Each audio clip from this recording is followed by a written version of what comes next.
my brats, you are now into part 2 of this video.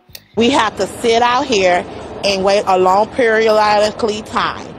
And just a little recap, we are using hair by the Ashley Hair Collection, and this is the Deep Wave Bundles, and I used the 13x4 frontals. So if you didn't watch that last video, please go watch it because I did show you guys how I bleach my knots, and I also showed a little bit of my plucking technique. So definitely go back and watch that because you don't want to miss that. Girl, you're gonna mess up the whole wig if you do.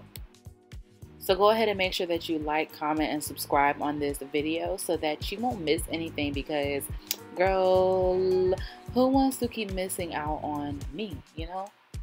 So what I'm doing right here, before I start talking, I want you to pay attention to those little marks on the side of the cap. I put the cap on my head and I actually marked where my ears are. I'm a very visual person, so I have to be able to see once I put the cap on the mannequin head and then I begin to lay the frontal down, I need to see where my ears need to hit at. And this is something I only do when I'm making wigs for myself. It's kind of hard for me to do this for someone else. But then once I make those markings, I'm able to lay my frontal down and just start the process of sewing the frontal down. Now, as you can see, or you're going to see, I lay the frontal down one side at a time, so I don't just keep going across. I'm actually going to stop, rethread, and then get back to sewing.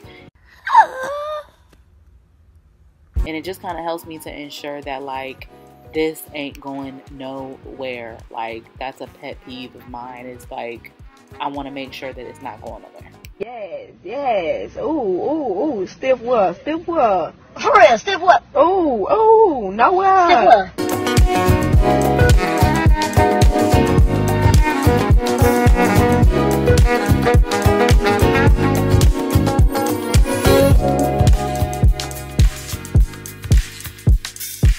So as you can see here, I'm about to loop it around my finger a few times, then bring that needle through that loop, and that's going to be what kind of closes the loop off so that it doesn't untie itself, because I have done that before and it's a big old mess.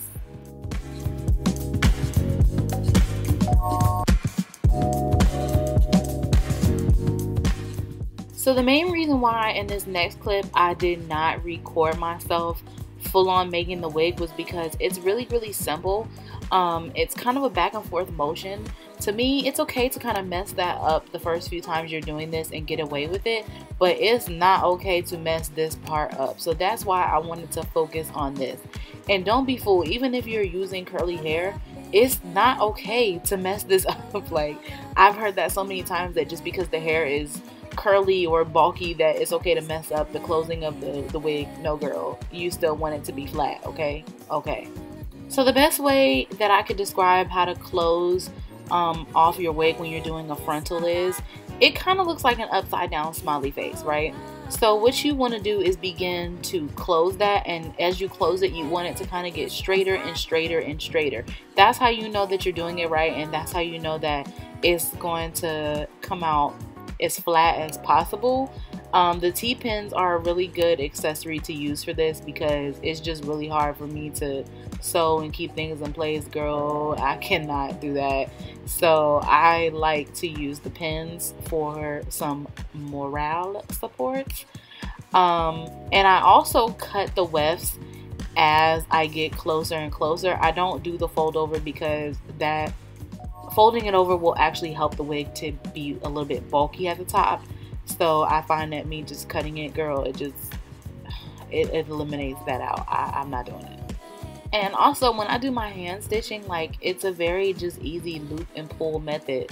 Sometimes I do the crosses, but for the most part it's just loop and pull, even if I do use the cross stitching method. And the cross stitching is just more so I'll do it for customers, or I'll do it for me because I am just very heavy-handed with these wigs, and it just helps them to last a little bit longer. But you'll see, like, this is me closing it up some more, but that curve is just going to get straighter and straighter and straighter as I go along.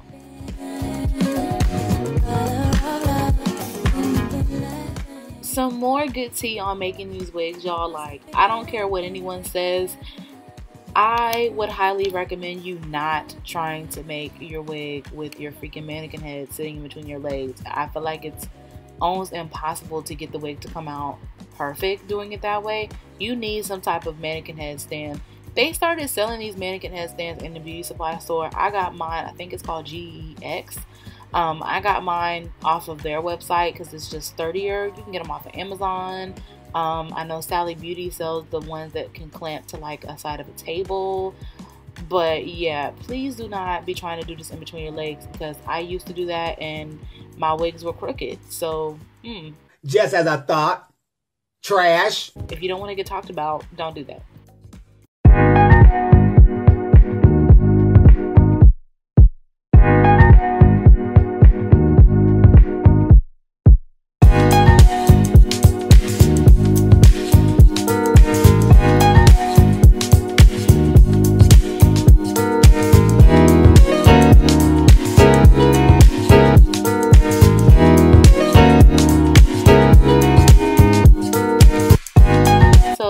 See me just getting closer and closer and closer to closing this wig off, and as you can see, that line, that weft is getting straighter and straighter and straighter. If you are a pro of doing the flip over method, by all means, girl, flip it over. But like I said, this hair was curly, so you know, I'm not trying to do flip over because I don't want it to be intentionally bulky. I want this hair to literally fit like a glove.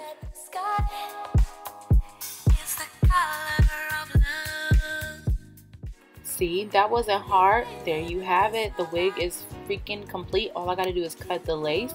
So make sure that you guys stay tuned for the next video, because I'm gonna be styling the hair up really quick just to kind of see what it does. That was like my first time messing with it. But yeah, y'all, this is the wig. It's done after one whole episode of RuPaul's Drag Race. This wig got finished just that quick, y'all. Like, it's crazy. So make sure that you guys make your own wigs. Tag me in it. Make sure that you guys like, comment, and subscribe. And yeah, I will see you in part 3, shorty.